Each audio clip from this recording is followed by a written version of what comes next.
when I was approaching my 40th birthday, and I sort of had a mild midlife crisis. And I always kind of joke, I said to my wife, look, either I need to buy a sports car and have an affair, or what I'd really like to do is go back to that thing I wanted to do. And I'm not going to write a screenplay because that's too hard. What I want to do is write a novel. I'll write a novel, because writing a novel, write a screenplay, it's the beginning of something and it's compromised. Whereas you write a novel, it's your thing and it's a finished thing and it's done and it's there and you are the director of it. There's a great, I read a book on movies by John Irving, who talks about his experience of adapting the Cider House Rules, for which he won the Oscar. And he talks about the difference between writing novels and writing for the screen, working on a big movie. And he said, whenever I want to direct a film, I write a book. And I thought, yeah, of course. All of those things that I wanted to do, I can do by writing a book. I mean, it goes back to that thing I'm saying of, acting out all the parts, playing all the parts. You're the actor, you're the screenwriter, you're the location director, you're the editor, because you decide what the structure is. You do everything when you're writing a book. And so it kind of satisfied that kind of yearn, I suppose, that I'd never done it. And so I quit my TV job. We lived in France for 6 months, partly because I figured if it all went horribly wrong and I wrote a terrible book, I could then retroactively refer to it as that time we lived in France, rather than that time I wrote that terrible book. And after 6 months we came, but the kids were young, so they weren't at school yet, so it was kind of easy to just kind of up sticks and go. And that's when I wrote the first half of what turned out to be my first published book, which was Sanctus. So I kind of figured what I'd do is I had, as part of my midlife crisis, I thought I'll give myself 5 years and 3 books to try and produce something decent. And so I quit my job, but I had 2 or 3 months lead up before I finished. And I thought, I'm all of the advice is to write what you know. So I thought, right, I'm going to write something very simple, a thriller, because I love thrillers, and also because the architecture of a thriller is very simple, is very similar to commercial TV. You have to kind of hook people in, you have to hook people over breaks or, chapter turns or whatever. You have to pose a big question at the beginning and answer it at the end, with lots of little questions posed and answered all the way through. So I kind of understood, I'd worked in commercial television for 20 years, so I understood that narrative mechanism. And then I thought it's going to be modern, so I don't have to research anything. And it's probably going to be something, and I had a few ideas that I'd sketched out that were a bit more kind of Harlan Coben-esque, sort of ordinary man gets thrust into extraordinary situation, like a Hitchcock type sort of suspense thing. One of which was about a TV producer who's filming a documentary and thinks he witnesses a murder and sees it on some of these rushes, and then starts investigating, which is a bit a kind of a rip-off of Blow Up, only it's a TV person rather than a photographer. And so I thought that's clever. I'll do that. I'll be able to write something in 6 months, because I knew I could write, because I've been writing to order. I had the discipline of sitting down and producing something. So we decided to go to France, and we went in November, because going to the south of France in the wintertime is much cheaper. You can rent a house much cheaper in the winter, we discovered. And so we figured, the money will last 6 months, and we'll go there. And then just as it starts getting expensive, when summertime comes, we'll come back. So, we were being sensible, budgeting it. And so my wife and I set off I had a van full of stuff, because we'd rented this house, and we took a van full of mostly stuffed toys and books, so that we could go there and scatter them about the place, so that when the kids arrived the next day, we were kind of flying out with friends, they'd arrive in this rented place and go, oh, home. And my kids at the time were 1 and 3, so they're very young. And so we set off, and we get on the midnight ferry across to France, and it's November, so a storm whips up in the channel, and we get on the ferry thinking they're not going to sail. It's like a tornado out there, but no, they sail. Didn't get a wink of sleep. The whole idea, we'd sleep on the ferry. It was a night ferry, and then we'd drive the 8 hours down to this rented house. But because we didn't get a wink of sleep on the ferry, we were both dead on our feet, and so we drove into the nearest town, which was Rouen. Which is about 40 minutes in from Dieppe, and the storm had blown out. As we were driving in, we saw this image of the Rouen Cathedral, which is this really weird cathedral. It's a very narrow spire. It's almost like a kind of hypodermic syringe, And I was tired, and I saw this image, this kind of like tall thing rising in the middle, this very sort of strange, slightly eerie thing rising in the middle of this sleepy town. And this quote that I'd seen years ago and remembered, a Ralph Waldo Emerson quote, which is now at the front of Sanctus, popped into my head, which is a man is a god in ruins. And there was something about the play on the word of ruon, ruin. And I thought, what if Ruin was a place, was an actual city, and there were rumors of gods there, and maybe all of religion started there and everything. And so we went and stayed in a hotel, and I kind of woke up, and then I had a few hours sleep, and then we sort of set off. And this just image of the cathedral's spire and this quote just kind of went over and over in my head. And by the time we got to the rented house, I had kind of the broad idea for Sanctus, which is this idea that there's this monastery that's been there. It's the oldest inhabited town in the world, somewhere in sort of on the edge of old Mesopotamia, where the Bible and language erupted. And the whole idea was that there was this very powerful sacrament stored in there, and yet and it's protected by this kind of cabal of monks, all men.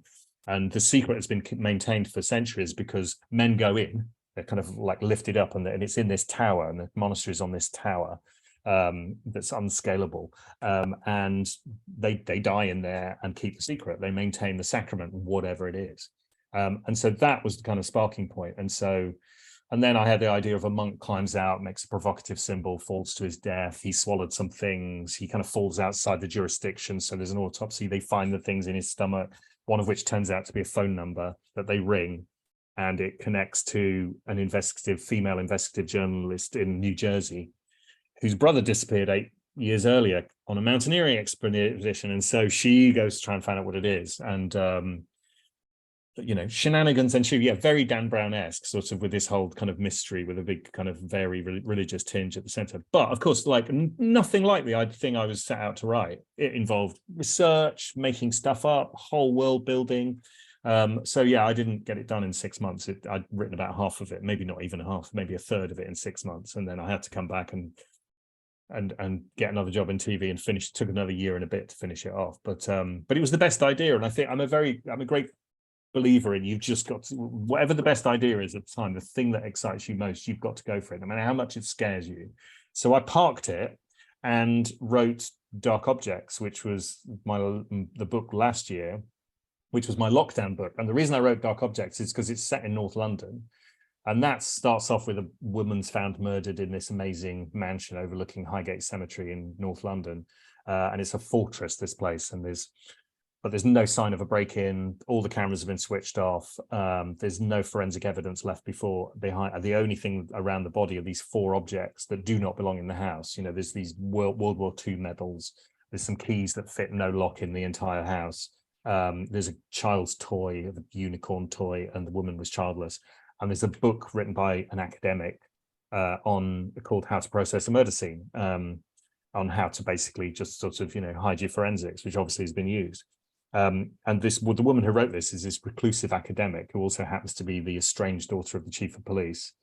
And she never works live cases because of something that happened in her past and the reason why she's estranged from her father. But because it's a glamorous woman, and because it's on this amazing house and it's £1 million mansion overlooking a cemetery, the cemetery where Karl Marx is buried and George Michael's buried, North London, very, some money. And because the killer leaks photos to the press of this staged murder scene, it becomes this huge sort of international cause célèbre. And she's in the spotlight, and she realizes that basically the easiest and quickest way to go back to her quiet, nice, tidy academic criminologist's life is to break her golden rule and actually help with a live case and solve it as quickly as she can. But the more she looks into it, the more she realizes these objects, these dark objects of the title, are as much to do with her and her past as they are to do with the victim. And so that was the idea of, classic locked room thing, interesting female character. She's very quirky. She's kind of a little bit broken. And I kind of, and so that became my lockdown book because I had to abandon the Solomon book because of all those reasons. And then that was supposed to be a self-contained book. But then in the way of things, people really loved it and really loved her character. And she works with this mixed race detective on the Met Police. He's half Pakistani, half Irish, so he's an outsider as well. She's an outsider and he's an outsider, and they kind of work together, and they've got a kind of nice dynamic going on, and people loved that. They loved the story, they loved her, and so they were like, you know, can we have another one of them? We'd like another Solomon book, but we'd like another one of them.